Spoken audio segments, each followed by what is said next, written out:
Hi everyone, this is robin और एक बार फिर से हमारे इस प्लेटफॉर्म पे मैं आप सभी का वेलकम करता हूँ। पार्ट टू हमारा ये होगा ज्योमेट्री से। रेफरेंस हम अपना किरण पब्लिकेशन की बुक को लेंगे, पीवाई की उसके सारे क्वेश्चंस को हम अपने इन पार्ट्स में सॉल्व करेंगे। तो ज्योमेट्री का हमारे पार्ट टू होगा। This part will be presented by me robin. तो स्टार्ट करेंगे। हमने अभी तक 10 क्वेश्चन डिस्कस कर लिए थे, इसमें मैं 15 क्वेश्चंस आपके साथ डिस्कस करूंगा। ध्यान से समझेंगे। बेसिकली हमारा ये वाला जो पार्ट है ये आपका इक्विलेटरल ट्रायंगल पर बेस है। मैं बताऊंगा नहीं कि भाई इक्विलेटरल ट्रायंगल पर है, बट मैं आपको यही बताता हूँ कि विदाउट थिंकिंग इन माइंड के क्या हमें आगे मिलने वाला है। क्वेश्चन को एकदम रिफ्रेशिंग वे में समझिए। क्वेश्चन आपके सामने है, आप भी अटेम्प्ट कीजिए। आपको दिया गया है ए बी सी क्या है, आपका एक इक्विलेटरल ट्रायंगल है जिसके अंदर आपके ए एक्स बी वाई सी जी आपके क्या हैं, ऑल्टीट्यूड्स हैं।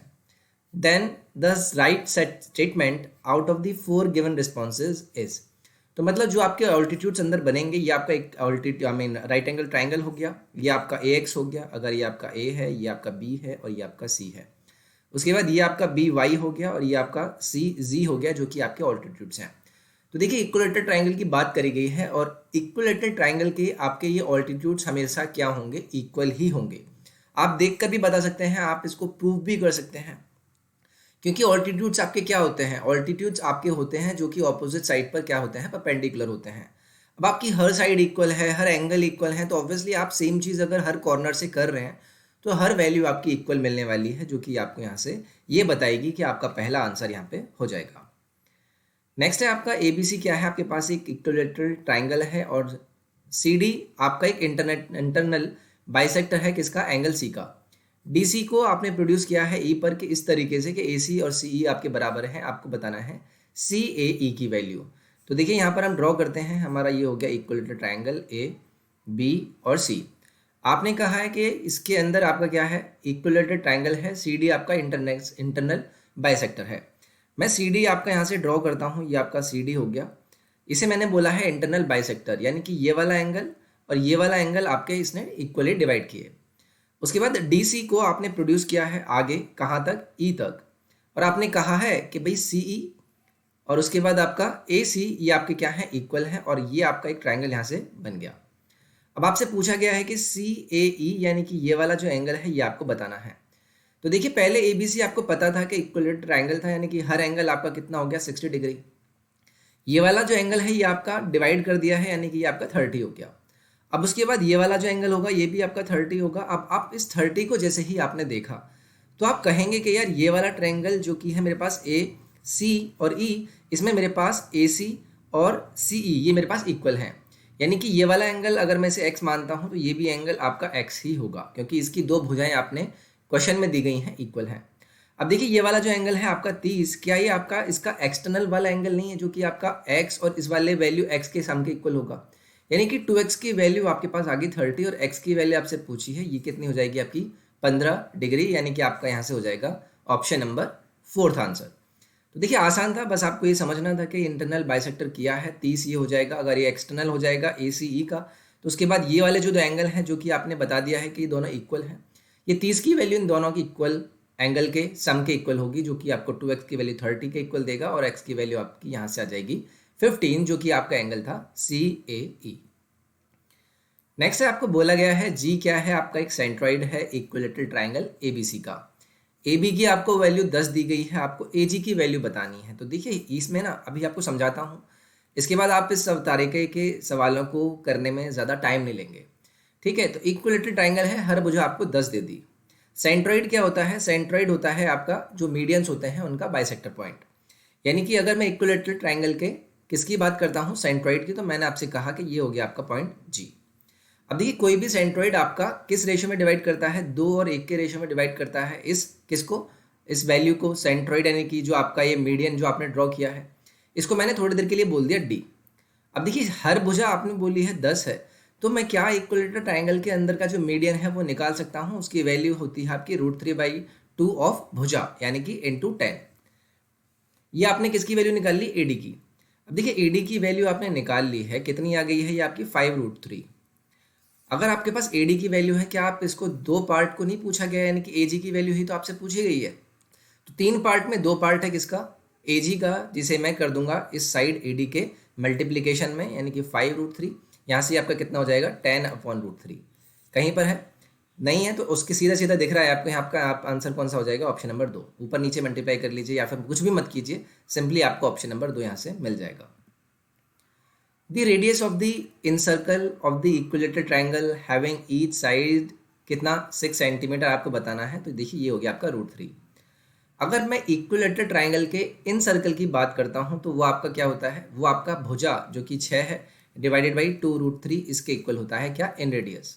बस ये आपको करना था, सीधा सीधा सिंप्लीफाई करेंगे 2 से 3 और 3 से आपका √3, तो बचा आपका क्या कितना √3, जो कि आपको यहाँ से ऑप्शन नंबर 2 दे देगा।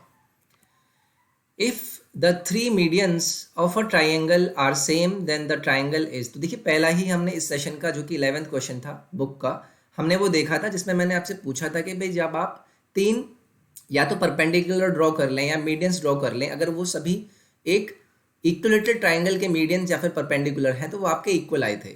अब यहीं आपसे उल्टी चीज़ पूछ ली है कि भाई अगर आपके मीडियंस आप बोल दें इक्वल है तो वो ट्राइंगल कौन सा हो जाएगा, तो वो तभी होगा जब वो ट्राइंगल आपका होगा एक इक्विलेटरल ट्राइंगल, यानी कि आपकी यहाँ से ऑप्शन नंबर 1 हो जाएगा करेक्ट। नेक्स्ट है आपको पूछा गया है if in a triangle ABC, जो कि आपको दिखाया गया है फिगर में, AB आपका AC के इक्वल है, यानी AB और AC आपके इक्वल हैं। ACD की वैल्यू आपको 120 दी है, एंगल A की वैल्यू आपसे पूछी है, तो ये कितनी हो जाएगी आपकी 60 डिग्री। ज़्यादा आपको सोचना नहीं है। अब देखिए ये आपका 120 है, अब ये एंगल आपका क्या है, ये आपको बोला गया है कि भाई ये वाली साइड इस वाली साइड के इक्वल है, तो आप बोलेंगे कि भाई ये वाला एंगल अगर x है तो ये भी x होगा। अगर ये 120 है तो ये 60 होगा, तो ऑब्वियसली ये भी 60 होगा। अब ये भी 60 है, ये भी 60 है, तो ये भी कितना होगा 60 ही होगा। इसलिए आपका ऑप्शन नंबर 2 यहाँ से करेक्ट हो जाएगा। नेक्स्ट है आपको दिया गया है the side BC of a triangle ABC is extended to D। ACD की वैल्यू अगर आपको 120 दे दी जाती है और उसके बाद ABC को बोला जाता है कि वो हाफ है CAB का, तो ABC की वैल्यू बता दीजिए, तो हमें ड्रॉ करना पड़ेगा। ये हमने ड्रॉ किया, हमारा यहाँ पर बहुत ही अच्छा बनाया हुआ ट्राइंगल, तो ये हमारा ABC ट्राइंगल हो गया। अब इसमें आपने इस वैल्यू को D पर ड्रॉ किया। ACD की वैल्यू आपको प्रोवाइडेड है कितनी 120। ABC के बारे में बोला गया है कि ABC हाफ है CAB का, यानी कि अगर मैं इसे 2x बोल दूँ तो आपको ये वाली वैल्यू बोली गई है x, आपको ABC यानी कि x की वैल्यू बतानी है। तो देखिए 120 क्या है, आपका एक्सटर्नल वैल्यू है इस ट्राइंगल ABC का, यानी कि 2x और x के सम के इक्वल होगा, यानी कि x + 2x की वैल्यू आपको कितनी दी गई है 120। यहाँ से आप बोलेंगे कि भाई x की वैल्यू कितनी आ जाएगी 40, जो कि आपसे पूछी गई थी, इसलिए आपका ऑप्शन नंबर 2 यहाँ से करेक्ट हो जाएगा। फॉर एन इक्विलेटरल ट्राइंगल जो रेशो है इन रेडियस और एक्स रेडियस का वो कितना होता है, तो वो आपका सिंपली होता है 1:2। ये चीज़ आपको याद रखनी है। इन रेडियस आपका क्या होता है, साइड अगर ट्राइंगल की x है तो ये होता है आपका x/2√3, और जो आपका ये तो आपका क्या हो गया इन रेडियस, और अगर आपका मैं कम रेडियस की बात करूँगा तो वो कितना होगा x/√3। तो ऑब्वियसली ये आपका इसका हाफ होता है, इन दोनों का रेशो पूछा है, ये हो जाएगा कितना 1:2। If the 3 angles of a triangle आपको दिए गए हैं तो ट्राइंगल क्या होगा, तो मैं एक बार सम करके देख लूंगा कि भाई किस तरीके की वैल्यू आपका ये ट्राइंगल दे रहा है। तो x + 15 6x/5 2x + 3, तो मैं अगर यहाँ से एलसीएम ले लूँ और इसको मैं कैलकुलेट करने की कोशिश करूँ तो ये आपका लगभग कितना आ जाएगा 6x 2x, ये आपका 15 और ये आपका 28 15 33 43 x आपका आ जाएगा। और उसके बाद ये आपका इधर जाएगा 180 में से 51 माइनस करूँगा, सम इसका 51 ही आएगा ना, 51 माइनस करूँगा तो 129 आएगा। तो x की वैल्यू कितनी आ गई आपकी यहाँ से, x की वैल्यू आपकी यहाँ से कितनी आ जाएगी 43। x की वैल्यू अगर आपकी 129 इंटू 15 भी तो होगा इसमें, इंटू क्योंकि डिवाइडेड में 15 आएगा, तो ये आपका कितना हो जाएगा 3 15 3 45, यानी कि x की वैल्यू आपने निकाली 45। अब एक एक करके वैल्यू पुट कर लीजिए, कितना हो जाएगा 60, यहाँ पर 45 पुट कीजिए तो कितना हो जाएगा 54 और 6, ये भी आपका 60 हो गया, तो ऑब्वियसली ये भी आपका 60 हो जाएगा, ये आपका इक्विलेटरल ट्राइंगल हो जाएगा। आपको कुल मिला के यहाँ पर एंगल कैलकुलेट करने थे, क्योंकि एंगल से ही आप ये पता कर सकते थे कि ये आपका ट्राइंगल किस तरीके का होगा। अब अपनी कैलकुलेशन में आपको थोड़ा तेज़ी दिखानी है और आपको आंसर यहाँ से मिल जाएगा। ABC आपके पास एक इक्विलेटरल ट्राइंगल है, AD क्या है परपेंडिकुलर है BC के ऊपर, ये वैल्यू बोली गई है किसके इक्वल होगी, तो याद रखेंगे स्टैंडर्ड रिजल्ट के रूप में कि ये होता है आपका 4AD² के इक्वल। समझाने के लिए आपको बताता हूँ कि आपने बताया था कि ये क्या है आपका एक इक्विलेटरल ट्राइंगल ABC, ठीक है। आपने एक परपेंडिकुलर ड्रॉ किया है, इसकी वैल्यू है D पर और BC पर आपका ये परपेंडिकुलर है। अब आप हमेशा एक चीज़ याद रखेंगे कि अगर आपको ऐसा सिंपली उन्होंने बोल दिया है कि ये क्या है, तो AD की वैल्यू मैंने आपसे बताया था कि कितनी होती है, ये होती है √3/2 ऑफ साइड आप कुछ भी ले लीजिए, इसे x मान लीजिए थोड़ी देर के लिए, इसकी वैल्यू आपकी किसके आ गई AD के इक्वल। अब देखिए ये सभी वैल्यू क्या है आपकी इक्वल हैं, यानी कि मैं अगर ए डी की बात करूँ इसी तरीके से अगर मैं एक्स को निकालने की कोशिश करूँगा तो ये आपका कितना हो जाएगा 2/√3 इंटू ए डी। अब एक्स के स्क्वायर, ये सभी वैल्यू क्या है आपकी एक्स ही तो है, x square x square x square, बस आपको इनको 3 बार स्क्वायर करके ऐड करना है। तो 4/3 इंटू ए डी, इसी तरीके से इसको 3 बार कर देंगे, 3 से 3 कट जाएगा यानी कि 4 AD² आपका आ जाएगा, जो कि आपको यहाँ से थर्ड आंसर दे देगा। इसको याद रखेंगे, बार बार इन चीज़ों को हमें सॉल्व नहीं करना है, स्टैंडर्ड चीज़ें होती हैं इनको याद रख लेंगे।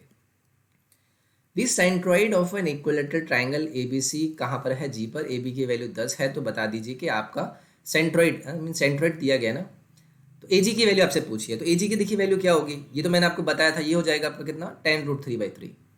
कैसे, मैंने बताया था कि भाई इक्विलेटरल ट्राइंगल का आप क्या बता दीजिए, परपेंडिकुलर डिस्टेंस जो होती है, परपेंडिकुलर की वैल्यू बता दीजिए, तो वो क्या होता है √3/2 इंटू साइड, जो कि आपके पास 10 है।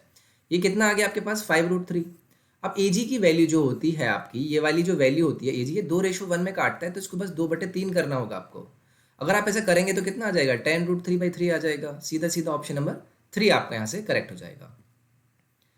Late A X is perpendicular on B C, equilateral triangle की साइड है B C. Sum of the perpendicular distances from the distances of the sides of ABC from any point inside a triangle क्या होता है, तो वो आपको यहाँ पर बताना है। तो देखिए ये भी एक स्टैंडर्ड रिजल्ट है, ये हमेशा आपका इक्वल होगा किसके, ए एक्स के इक्वल। कैसे, मैं आपको समझाने के लिए बता देता हूँ। जैसे सपोज कीजिए ये आपका हो गया एक इक्विलेटरल ट्राइंगल, क्या ए बी और सी। अब आपने बोला है कि भाई ए एक्स क्या है, परपेंडिकुलर है बी सी पर, तो ये आपका हो गया परपेंडिकुलर वैल्यू, ठीक है। ये आपने ए एक्स परपेंडिकुलर ड्रॉ कर लिया। अब आप कहते हैं कि इस ट्राइंगल के अंदर कोई एक पॉइंट है, इस पॉइंट से आपने 3 परपेंडिकुलर ड्रॉ किए हैं तीनों साइड्स पर, ठीक है। ये आपका पहला परपेंडिकुलर, ये दूसरा और ये तीसरा। अब आप इनको कुछ भी मान लीजिए अपने हिसाब से, मैं इनको बोलता हूँ कि भाई ये आपका एक्स हो गया था, ये आपका डी मान लीजिए, ये आपका एफ मान लीजिए, ये आपका ई मान लीजिए। अब देखिए हमेशा अगर मैं इनको ऐसे कनेक्ट करूँ, ये मैंने कनेक्ट किया इस तरीके से, क्या ये वाला एंगल अगर मैं इसके वैल्यू को थोड़ी देर के लिए ओ मान लेता हूँ, ए ओ बी, बी ओ सी, ए ओ सी, इन तीनों ट्राइंगल का सम पूरे ट्राइंगल के एरिया के इक्वल होगा या नहीं होगा। और पूरे ट्राइंगल का एरिया क्या होगा, परपेंडिकुलर है, बेस है, तो उसके इक्वल होगा। यानी कि यहाँ पर आपको अगर इसको इक्वल रखना है, टोटल एरिया कितना हो जाएगा, बी सी इंटू ए एक्स।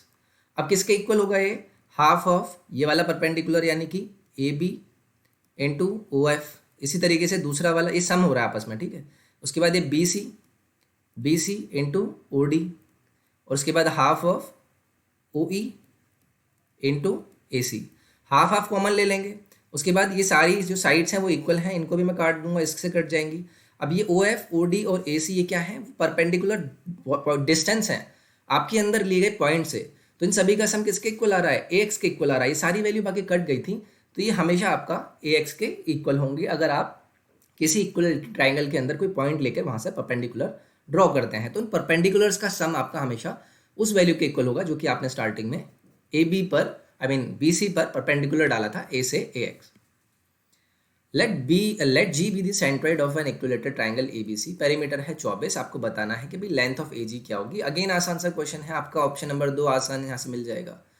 पेरीमीटर 24 है, साइड कितना हो गया 8। अब आपसे मैं कहूँगा कि भाई इसकी जो लेंथ है परपेंडिकुलर है वो कितना होगा, तो आप कहेंगे फिर से कि भाई √3/2 इंटू 8 करना होता है, तो ये कितना आ जाएगा आपके पास 4√3। अब इसका 2/3 आपको निकालना है। अब 2/3 निकालने के लिए 8 हो गया डिवाइडेड बाई √3, तो सीधा सीधा ऑप्शन नंबर 2 आपका यहाँ से करेक्ट हो जाएगा। ओ क्या है आपका, ऑर्थो सेंटर है एबीसी का। बीओसी की वैल्यू 110 है, बीएसी की वैल्यू बता दीजिए। तो देखिए ऑर्थो सेंटर और उसके ऊपर वाला जो सेंटर होता है उनका सम 180 होता है, तो इस 110 में क्या ऐड करूँ कि मेरा 180 बन जाए, ऑब्वियसली आपको 70 ऐड करना होगा। यही 70 वैल्यू आपकी क्या है, बीएसी, यानी कि ऑप्शन नंबर 2 होगा। समझा देता हूँ एक बार, ये आपका ए हो गया, ये आपका बी हो गया, ये आपका सी हो गया, यहाँ पर आपका ये क्या है ऑर्थो सेंटर। तो ये ऑर्थो सेंटर और इस वैल्यू का जो सम होता है वो आपका हमेशा 180 होता है, ठीक है। अब ये आपको दिया गया है क्या, पी ओ सी का वैल्यू 110, इसका वैल्यू बी ए सी का वैल्यू पूछा है, तो इसका 70 करना पड़ेगा सम 180 लाने के लिए। इसी वजह से मैंने ऑप्शन नंबर 2 मार्क किया। The altitude of an equilateral triangle of side 2/3 कितना होगा, तो ये होगा 1। आपको दिया क्या है, ऑल्टीट्यूड पूछा गया है। इक्विलेटरल ट्राइंगल की साइड कितनी है 2√3, तो ऑल्टीट्यूड क्या होता है आपका √3/2 इंटू साइड वो कितना है 2√3 आपको दिया गया है, कट गया सब, एक बचा जो कि आपको यहाँ से ऑप्शन नंबर